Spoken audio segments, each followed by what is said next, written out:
Now, guys, let's go ahead and move on to Avatar: The Last Airbender. Like I said, I was obligated to do a review for everyone. This is for episode 3, the Southern Air Temple. Trying to give you a previously on Avatar: The Last Airbender. The Avatar, he's back. It's Aang. He's a little 12-year-old boy. He's met Katara and Sokka of the Water Tribe. Sokka's a little distrustful of him. Katara, she finds Aang quite cute. They're not boyfriend and girlfriend yet, chat. We need to wait 60+ more episodes before they get to that nice smooch at the end to establish that Katane is the thing. It's not Zutara, you weird people. It's Katane. That's the way it's always been. Don't put that Zutara nonsense in my stream, okay? We got 60+ episodes before we get to there.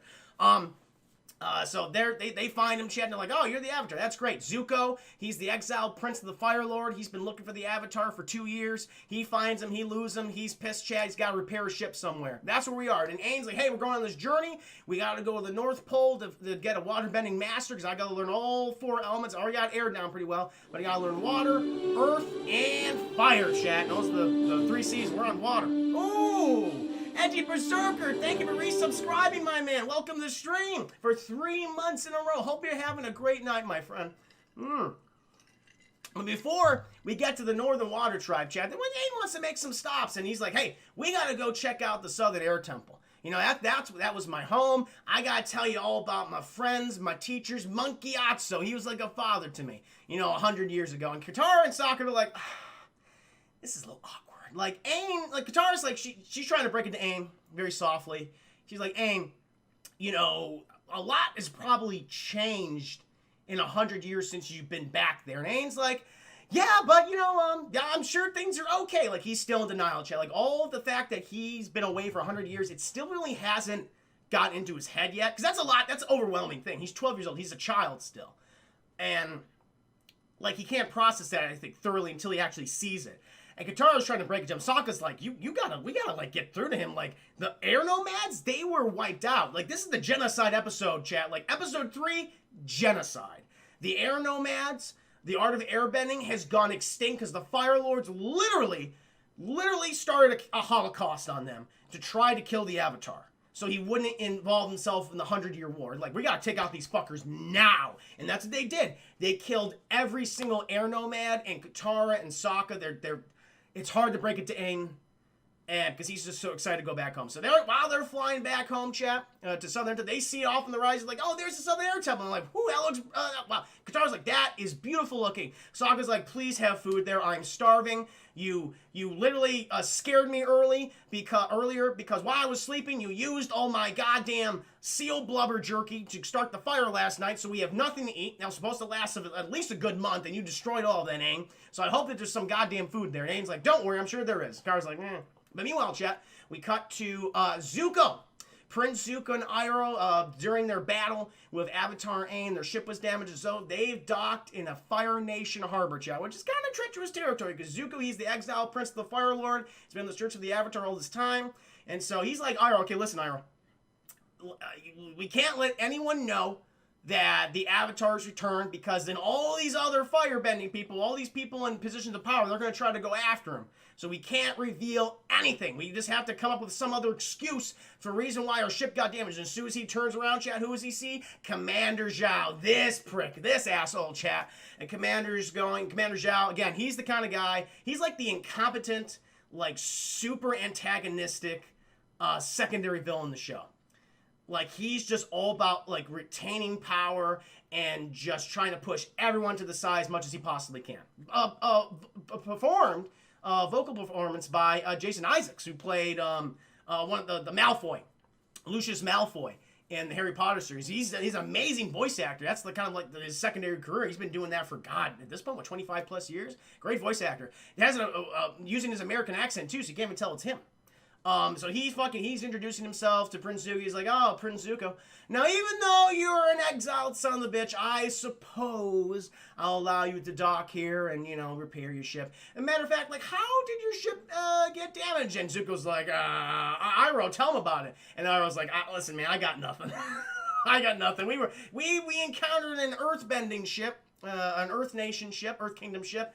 And yeah, we just got blasted. And Zhao's like, you know what? I would love to hear about that story. Why don't you join me for a drink? And Zuko's like, we don't have time for that. But Iroh's like, oh, shut up, nephew. I would like some jasmine tea. And Zhao's like, come on, Uncle Iroh, let's go ahead and get it. We also learned, chat, Uncle Iroh, a huge war hero of the Fire Nation. The huge war hero who had many victories except for his loss at Ba Sing Se, which we'll learn more about later in the season. But Zhao, he takes Uncle Iroh in an arm, and they're going out to drink some tea, and Zuko, he's like, fuck! But they go off, chat. Meanwhile, we cut back to the gang, and, you know, Aang, he's walking around the air temple, he's showing Sokka and Katara all this cool stuff, and Sokka's telling Katara, we gotta tell him. We gotta tell him that they're all dead. And she's like, Katara's like, listen, in a minute. We'll tell him in a minute, okay? It's a lot for him to take in. We'll get to it. And he sees, oh, this is where we used to play airball all the time. And then he's like, and that's where the bison always used to be. And these are all the meditation places where, you know, people would meditate. And he's realizing no one's there. All these places that were, you know, filled with activity, air monks, visitors, chat, all there is now is weeds. And trees that are dead. And he's noticing this, and Sokka's like, shit, fine. Hey, Aang, show me how to play this airball game. That perks Aang back up. And then Sokka, he just tortures himself for Aang in this scene, chap. Because Aang just kicks his ass playing airball. He's like, woo! Aang 7, Sokka 0. Sokka's like, you son of a bitch. I'm doing this for your benefit. And then Aang, he's having fun. Katara, or no, like when Sokka, he gets up, chat, but he notices something in the distance, and he goes over there. It's a Fire Nation helmet, chat. It's a scarred Fire Nation. I mean, Katara's like, Katara, get over here. Katara sees it, and she's like, fuck. Ooh, okay, they've been here. They have definitely been here. And Katara's like, hey, Aang, we want either Aang or Sokka, or either Katara or Sokka. So I think Sokka's like, hey, Aang, we want to show you something. You want to come over here for a sec? He's like, sure. Katara's like, I don't know. And then she uses her water bending to bring down this little patch of snow. Chat fucking covers the fire bending helmet, covers Sokka as well. And Aang's like, what do you guys want to show me? And Sokka's like, what are you doing? And Katara's like, oh, I just want to show you this cool airbending move. And she's like, oh, that's really cool, Katara. Hey, why don't we, you know what, let's go back to the temple and you can show me more of your waterbending techniques. And Katara's like, will do. And then he goes off and Sokka's like, what are you doing? What are you doing? We have to tell him. Listen, it's going to get bad if you don't tell him soon enough. And Katara's like, don't worry about it. It's fine. We'll tell him soon. And so they wander off, chat. And they go to this inner sanctum. Oh, they go just outside this like big inner sanctum, chat. And Aang is confronted with the statue of his mentor, Monk Gyatso. And Aang starts telling him about Monk Gyatso. He had this nice little flashback to when the air temple was filled with life and monks and children practicing all their various things. The airbending techniques. Monk Gyatso, he's very much the Ben Kenobi, the Obi-Wan Kenobi to Avatar Aang. You know, he was always, anytime, like, this is when we learned, like, Aang, he had just found out that he was the Avatar, and Monk Gyatso was like, this is very important for you, for you to know. Honestly, I would have told you when you were older at 16, which is what every time that should have happened with every previous Avatar. The reason why they told him at 16, though, Chad, because the Fire Nation's already begun attacking other nations. So, like, we gotta fucking train this kid ASAP right now. And so that's why Monk Gyatso's like, all right, we'll try. And like him and Aang are bonding. They make some cakes, chat, and they throw those fucking cakes in the faces of the people who told Aang he was the Avatar. And they have a good laugh. Aang comes out of that flashback. He's like, Monk Gyatso's not here.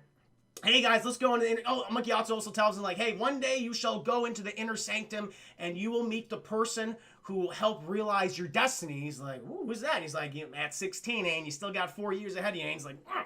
But now, chat, we cut to present day. Aang's like, we got to go inside. I got to speak to someone. It's this person who he's always supposed to meet, chat. So they go in there, but there's big old doors blocking. And they're like, how do we get through this goddamn door? And Aang's like, I got this. You can only open it through airbending. And so he practices airbending, chat, and it opens this door. It's never been opened before. It opens up. And in all this room, there's hundreds upon hundreds of statues. And he realizes that, oh, these are all statues of previous avatars. And he goes to the very last statue in the middle of the room, and it was Avatar Roku, who was the avatar before him. He was a firebender, chat. And Sokka's like, oh, I guess not all firebenders are bad. You gotta drop the prejudice, chat. Now, or Sokka, not all firebenders are bad. Okay, and also you, chat. Not all firebenders are bad, as we shall soon see in season 2 and 3. And they're like, yeah, he was my previous life. And they're like, well, how did you know it was Avatar Roku? And I just knew he has that connection, chat. He has that connection to his past lives. But at one point, they hear someone coming, and they see a shadow, so they get behind these statues. They don't know what the hell it is, chat. And it's and they're like, oh, Sokka's like, it's a Fire Nation soldier. Everyone, just stand back and we'll get him, we'll murder him. And like, he's ready to kill him, chat. He's got his big old stick out, he's got his boomerang. He will literally bash the brains out of this Fire Nation soldier. He's a warrior, that's what he's trained to do. But chat, as the shadow comes closer, it's revealed to be a little monkey lemur. It's Momo. At least that's what he'll be called later on. Momo, by the way, is Japanese for peach. And Aang's like, it's a flying lemur. He's so cute. And Sokka's like, I'm going to eat that. And him and Aang are just competing whether to save and or eat this lemur. Eventually, Aang leaves Sokka in the dust. He gets close to the lemur, chat, goes outside. Sokka's like, I'll get him, Aang. But then, Momo, he goes into this little, building. Goes into this building, chat. And Aang goes into there, but then Momo, he went, out for another direction. But when he goes in there, Aang sees all of these dead bodies. All these skeletons, these Fire Nation soldiers. And what is at the end of the room, chat? The corpse. The skeleton. With still, some flesh on it and shit of Monkey Atsu's, Aang's father figure. And Aang's like, holy shit, you should have told him early. You should have told. He just breaks down at this point, Jen. He's on his knees. He's just staring at his dead mentor. And Sokka, he comes in. He's like, hey, listen, I was just kidding. I'm not going to eat him. Or he's too cute to eat. Come on. And he goes in and he sees oh, shit. And he goes over. He's like, Aang, listen, it's good. I really like Sokka's got a lot of development so far, Chad. He was kind of antagonistic towards Aang, but now he's very much his friend right here. I like this. He's like, Aang, come here, buddy. It's gonna be okay. Let's leave this room. Let's talk. But Aang's like, fuck that. And then goes into the Avatar state, chat, and then he starts freaking out, blows Sokka back out of the building. Katara, she's run down there, and Aang is just full Avatar state, and nothing can stop. Meanwhile, chat, we cut back to Zuko. Who's talking with Zhao, he's regaling Zhao with his in battle with the the Earth Kingdom ship. It didn't happen, Chad.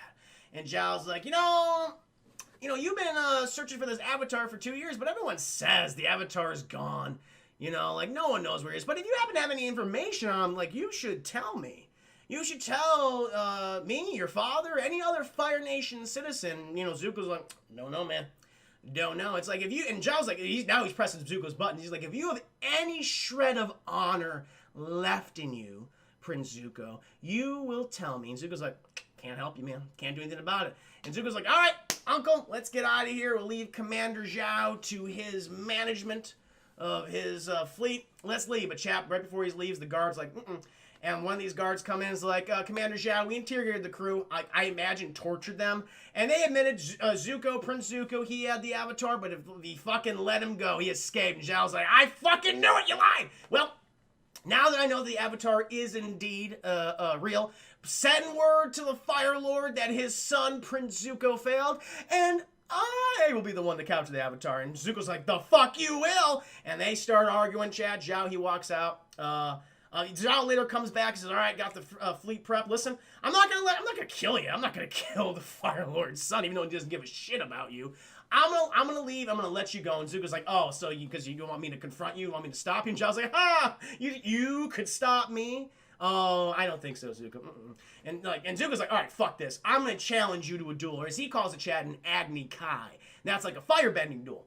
And Zhao's like, accepted. And you remember? Oh, Agni Kai, last time I remember it didn't go too well for you, Prince Zuko. And then Zhao leaves. Aryo's like, listen, man, do you know the last time what happened to you when you challenged someone to an Agni Kai? And it cuts to the side of Zuko's face that's badly burned. And Zuko's like, I will never forget.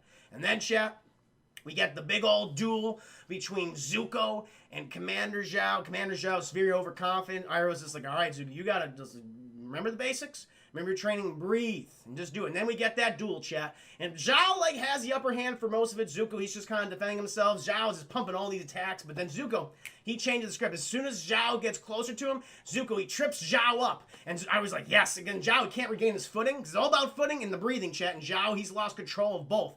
And Zuko just starts pumping him full of fire until Zhao, he just gets blasted, chat. He gets blasted. He falls on the ground. And Zuko, he's right above Zhao. He's if I hit you from this, how far away you are from me, I will kill you. I will explode your head. And Zhao, hey, I'll give Zhao credit. He's like, fucking do it. Do it. And Zuko's like, ah! But he misses, chat. He doesn't hit Zhao. He hits him right to his left. Right to his left, and Zhao's like, "You fucking coward!" And Zuko's like, "Next time that you confront me like this, you interfere, I won't miss." And then while Zuko's walking away, Chad, Zhao, he's just so pissed. He's so pissed. He just gets up and he fires a fire blast right behind Zuko's back. Dick move. And thankfully, Uncle Iroh anticipated that, and he fucking grabs a hold of Zhao's foot and goes, "Bah." And Zhao's like flown like 15 feet back. And this is Iroh talking shit. And I was like, my nephew, even in exile, has more honor than you do. Is this how the great Commander Zhao conducts himself? Pathetic. Pathetic. Thank you for the tea, by the way. I love jasmine tea. And then he takes Zuko under his wings, like, "Let's go, nephew. Let's go back to our ship." And Zuko, again, I love all this character development, chat. Really establishing a relationship between Zuko and Iroh. Also establishing the rivalry Zuko's going to be having with Commander Zhao. Really, really cool stuff. And then Zuko's like, "Did you mean all those things that you said, Uncle?" And, Uncle Iroh's like, "Of course I did, nephew. I love jasmine tea." And Zuko smiles, Uncle Iroh smiles. So it's like, it's a really nice moment between the two of these people, chat. It's really sweet. And even while we cut back to the game, Aang's fucking freaking out. Sokka's like, "Katara, you gotta calm down. He will literally blow us off the mountain if we don't stop him right here." And Katara, she's calling out to Aang. She's like, "Aang, I'm sorry that we weren't honest with you. I'm sorry that like your people are literally extinct, but you have a family. You do have a family. We're your family now. Sokka and I are your family. We're here for you." And then that calms Aang down, and Aang collapses in Katara's arms, and he's still feeling pretty bad, chap. But he's like, basically said, "I'm glad. I really appreciate you guys. I'm glad you're here for me. Thank you so much." And Katara and Aang, Katara and Sokka, they hug Aang. And then they cut, like, I don't know, sometime later, they're loading up with some supplies, chat. Fucking Momo, the flying lemur, he comes back and he gives some fruit to Sokka. And Sokka goes, he starts eating all the fruit. And so Sokka's happy. Aang has a new friend, calls him Momo, chat, which is Japanese for peach, as I said. They get on up and they fly away. And Aang looks very melancholy off into the southern air temple, as it soon becomes surrounded by clouds once again, chat. And that is Avatar: The Last Airbender, episode 3 of season 1, The Southern Air Temple. Great episode. Established a lot more character development for some of these people, particularly Zuko and the Iroh relationship, which I love. Introduced a new villain, Commander Zhao, who is a great season 1 villain. So I hope you enjoyed the review, guys. It was very fun for me. Yes, and I'll be reviewing what's next? Sonic the Animated Series starting tomorrow. So I hope you enjoyed it. Yes. I gotta rewatch the series. It's been years. It's like, I'll tell you right now, man. It is so goddamn good. I'm so like, I haven't seen season 1 in years. Like, this show started in 2005. It's 15 years old now. Just kind of like looking back, and like the animation improved. Like the animation like got even so much better in season 2 and season 3. But even here, it's like, it's so beautiful. Like the duel between Zuko and Commander Zhao. It's beautiful. The choreography is great. But yeah, that was episode 3.